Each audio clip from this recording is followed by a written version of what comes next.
আসসালামু আলাইকুম রহমতুল্লাহি ওবরকাতুহ। সম্মানিত দর্শক, সেনাপ্রধান জেনারেল ওয়াকারুজ্জামান এই মুহূর্তে বাংলাদেশের সবচেয়ে আলোচিত ব্যক্তিত্ব। অনেকে তার নেতিবাচক আলোচনা করছেন, দেশের মধ্যে নয়, দেশের বাইরে থেকে। আর দেশের মধ্যেও বেশ কয়েকজন প্রবীণ রাজনীতিবিদ, আইনজীবী তারা ওয়াকারুজ্জামান সাহেবের নেতিবাচক সমালোচনা করছেন। এবং এটি হাসিনা পরবর্তী বাংলাদেশে আমি মনে করি একটি ইতিবাচক ধারা। আমাদের দেশে সেনাবাহিনী প্রধানকে খুব স্পর্শকাতর একটি পদ পদবীর অধিকারী মনে করা হয় এবং তাকে নিয়ে অতীতকালে কেউ এইভাবে আসলে সেনাবাহিনী প্রধানকে নিয়ে এরশাদ জমানা থেকে এখন পর্যন্ত কেউ আসলে কোনো নেতিবাচক কথা বলেননি।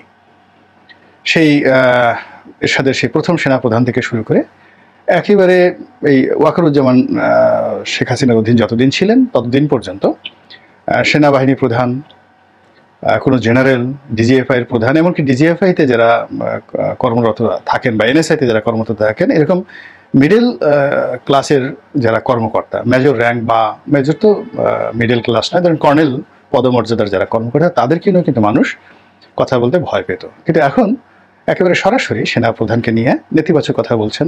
দেশের বাইরেতেও যারা আছেন তারা তো খুবই অকথ্য ভাষায়, অশালীন অশ্রাব্য ভাষায় তাকে গালাগাল দিচ্ছেন। তারপর মির্জা ফখরুলকে নিয়ে অনেকের বাপমা তুলে পার্সোনাল লাইফ নিয়ে বিভিন্ন রকম কথাবার্তা বলছেন। এটার ইতিবাচক দিক কী আছে জানি না, কিন্তু এগুলোর নেতিবাচক দিক অনেক আছে। এর কারণ হলো, আপনি কাউকে সমালোচনা করেন, there must have a good language, এবং আপনি যে ল্যাঙ্গুয়েজগুলো ইউজ করবেন there is a fundamental base.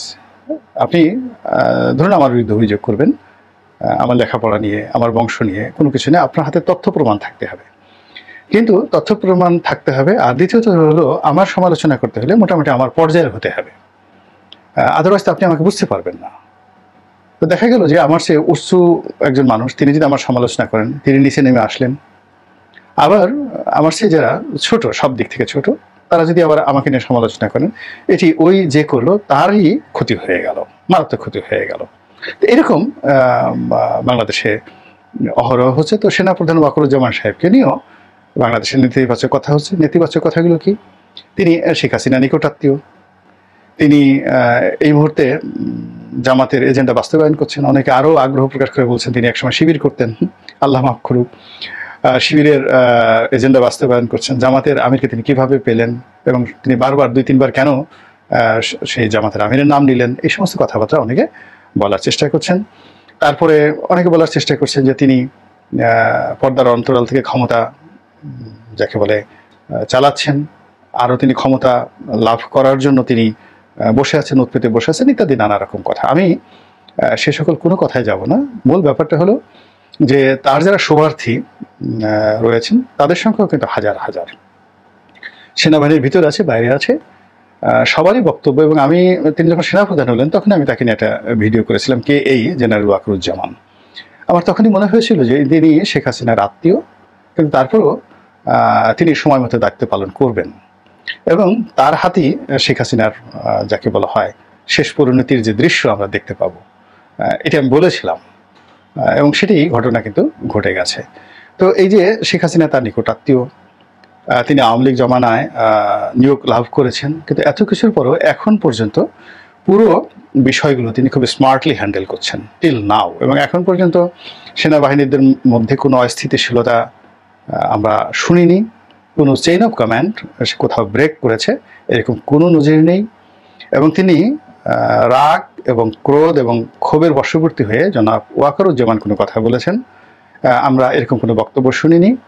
এবং তার বক্তব্যের মধ্যে অতিশয্য, হুমকি ধামকি কিংবা নির্বুদ্ধিতা এরকম কোনো কিছু দেখিনি। বরং পুরো পরিস্থিতিতেই যেখানে স্টপ হওয়া দরকার তিনি হয়েছেন, যেখানে হাসা দরকার তিনি সেটা হেসেছেন, এবং যেখানে জোক করা দরকার, উইটি যেটিকে বলা হয়, সেটি তিনি করেছেন। এবং এরকম খবরাখবর কিন্তু পত্রপত্রিকায় এসেছে। তো যাই হোক, এখন আগামীতে তিনি কি করবেন বা না করবেন, সবচেয়ে বড় কথাটা হলো যে এই মুহূর্তে সেনাবাহিনীর সাহায্য ছাড়া, সহযোগিতা ছাড়া ডক্টর মোহাম্মদ ইউনূসের সরকার 1 ঘন্টা টিকে থাকতে পারবে না। তবে এখানে একটা আশ্চর্য ব্যাপার হলো, 111-এ যখন মঈনুদ্দিন ফখরুদ্দিনের সরকার হলো তখন সেটাকে সেনা সমর্থিত সরকার বলা হতো। কিন্তু এখন সেই যে ওয়াকারুজ্জামান সাহেবের অধীনে যে সেনাবাহিনী, অর্থাৎ মঈনুদ্দিন ফখরুদ্দিন সরকারের জন্য সেনাবাহিনী, মঈনুদ্দিনের সেনাবাহিনী ফখরুদ্দিনের জন্য যতটা না গুরুত্বপূর্ণ ছিল, তার চেয়ে 100 টাইম গুরুত্বপূর্ণ এবং এসেনশিয়াল হয়ে পড়েছে ইউনূস সরকারের জন্য। তো এখানে ওয়াকারুজ্জামানের যে স্মার্টনেস, সেটি হলো এখনো পর্যন্ত এটাকে কেউ সেনা সমর্থিত সরকার বা সেনাবাহিনীর এবং ডক্টর ইউনূসের যৌথ সরকার বা সেনা ব্যাক্ট, মিলিটারি ব্যাক্ট গভর্নমেন্ট কিন্তু কেউ বলছেন না। This is a smart. এখন এটা ডক্টর মোহাম্মদ ইউনূসের একটা স্মার্টনেস হতে পারে, সমন্বয়কদের স্মার্টনেস হতে পারে, ওয়াকারুজ্জামানের স্মার্টনেস হতে পারে, হোয়াট এভার মেবি, এখানে ওয়াকারুজ্জামান সাহেবের একটা ভূমিকা আছে। তো তিনি কথাবার্তা বলছেন খুব মেপে মেপে, এবং এরই ধারাবাহিকতায় বাংলাদেশে যে বিতর্ক তৈরি হয়েছে রাজনৈতিক দলগুলোর মধ্যে এবং অবিশ্বাস তৈরি হয়েছে ডক্টর মোহাম্মদ ইউনূস ভার্সেস রাজনৈতিক দলগুলোর মধ্যে, এমনকি যে জামাত একটা আনলিমিটেড সময় দেওয়ার জন্য উদ্গ্রীব ছিল এবং সমর্থন জানিয়েছিল ডক্টর মোহাম্মদ ইউনূসকে, সেই জামাতও তার জায়গা থেকে ফিরে এসে এখন বলার চেষ্টা করছেন যে নির্বাচন যদি দেরি হয় বিপদ বাড়বে, এটি যত দ্রুত সম্ভব দেওয়া উচিত। অন্যদিকে সরকারের পক্ষ থেকে মানে যারা উপদেষ্টা রয়েছেন তারা তো প্রশ্নই আসে না, স্বয়ং প্রধান উপদেষ্টা নানা রকম কূটনৈতিক কথাবার্তা বলে, কথার জালে আবদ্ধ করে, প্যাঁচ মারা কথা বলে তিনি আশ্বস্ত করার চেষ্টা করেছেন, স্বপ্ন দেখানোর চেষ্টা করেছেন, মানুষকে শান্ত থাকার চেষ্টা করেছেন, নিজের উদারতা প্রদর্শন করার চেষ্টা করেছেন, কিন্তু নির্বাচন কবে হবে, কতদিনের মধ্যে হবে, এরকম কোনো টাইম ফ্রেম তিনি বলেননি। ফলে এই বিষয়টি নিয়ে জটিল থেকে জটিলতার অবস্থা তৈরি হয়েছে। তো সেই জায়গাতে জনাব ওয়াকারুজ্জামান অতি সম্প্রতি তিনি বলেছেন যে ডক্টর মোহাম্মদ ইউনূসের সরকারকে তিনি যে কোনোভাবে যে কোনো পরিস্থিতিতে সহযোগিতা করবেন, সেনাবাহিনী করবে, তিনি মানে সেনাবাহিনী করবে। তো এটা আসলে কথার কথা, এটা তিনি করতে বাধ্য এখন যে অবস্থায়, there is no way. Second যে কথাটি বলেছেন সেটি খুবই তাৎপর্যপূর্ণ, সেটি হলো 18 মাসের মধ্যে। তো তিনি এই 18 মাসের মধ্যে একটি নির্বাচনের একটা টাইম ফ্রেম তিনি দিয়ে দিলেন। এটা রাজনৈতিক দলগুলোর জন্য আমি মনে করি একটা এই মুহূর্তে একটা প্রাথমিক বিজয় যে সেনাবাহিনীর পক্ষ থেকে এই টাইম ফ্রেমটি সরকারকে দিয়ে দেওয়া হয়েছে। এখন 18 মাস বলতে ধরুন 2025 সনের ডিসেম্বর পর্যন্ত। এখন এটা যে 18 মাসের মধ্যে বলতে 18 মাসই হতে হবে, নট লাইক দ্যাট।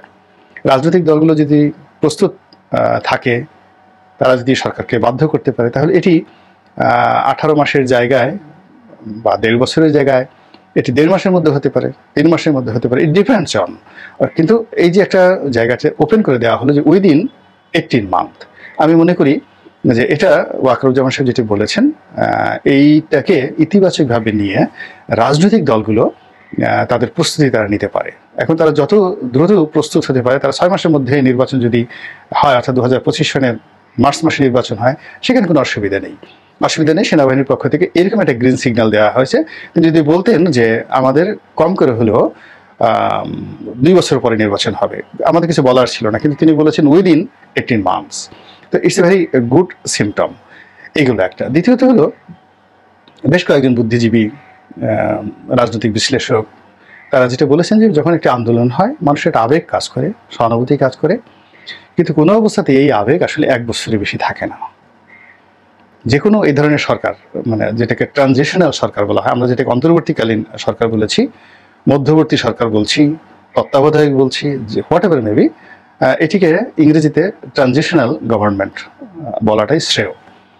তো এই ধরনের এটি সরকার যদি সবচেয়ে ভালো করে, মানে প্রথম দিন থেকে একবার সবচেয়ে ভালো করে, তারপরেও মানুষের যে গণতান্ত্রিক আশা আকাঙ্ক্ষা এই সরকারের প্রতি মানে কন্টিনিউ করে না মোর দ্যান 12 মান্থ।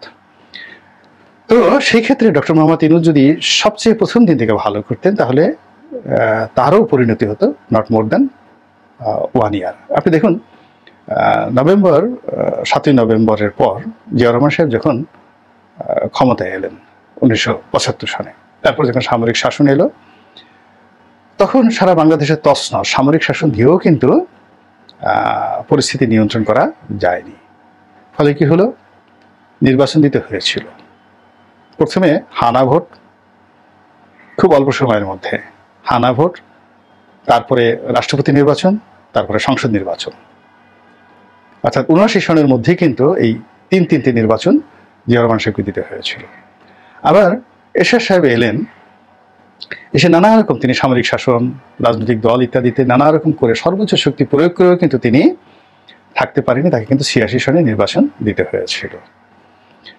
তো দেখেন, অতীতে যদি এরশাদ সাহেব বা জিয়াউর রহমান সাহেবের কথা চিন্তা করেন, ইভেন বঙ্গবন্ধু যখন বাংলাদেশে এলেন স্বাধীনতার পরে, তিনি কিন্তু ৭০-এর নির্বাচনকে ম্যান্ডেট নিয়ে তিনি ২-৪ বছর থাকার চেষ্টা করতেন, কিন্তু তার প্রতিও মানুষ সেই আস্থাটা রাখতে পারেনি, তাকে কিন্তু ৭৩ সনে সাধারণ ইলেকশনে যেতে হয়েছে স্বাধীন বাংলাদেশে।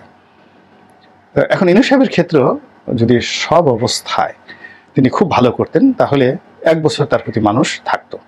কিন্তু আমরা যেহেতু গত ১ মাসের মধ্যেই অধৈর্য হয়ে পড়েছি এবং তার কোনো কর্মকাণ্ডের মধ্যে আমরা কোনো গতিশীলতা পাচ্ছি না, ধারাবাহিকতা পাচ্ছি না, আশ্বস্ত হতে পারছি না, তাকে ভালোবাসতে পারছি না, তাকে আপন বানাতে পারছি না, তার প্রতি নির্ভর করতে পারছি না, নাথিং, মানে একেবারে বোগাস। তো সেখানে আগামী 18 মাস, it is too long, it is prolong. এটি ইনু সাহেবের জন্য লম্বা সময়, ওয়াকারুজ্জামান সাহেবের জন্য লম্বা সময়, আর রাজনৈতিক দলগুলোর জন্য ভীষণ লম্বা সময়। ফলে ওয়াকারুজ্জামান সাহেব যে কথাটা বলেছেন, এই কথাটাকে কগনিজেন্সে নিয়ে উইদিন 18 মান্থ এটিকে ধরে রাজনৈতিক দলগুলোর প্রস্তুত নেওয়া উচিত এবং ডক্টর ইউনূসেরও প্রস্তুত নেওয়া উচিত যে সূর্য পূর্ব দিকে যেভাবে তার জীবনে এসেছিল আগস্ট মাসের ৮ তারিখে কিংবা আগস্ট মাসের ৭ তারিখে বা ৯ তারিখে, তো সেই সূর্য আজকের এই দিনটিতে সেই পূর্ব কোণে নেই।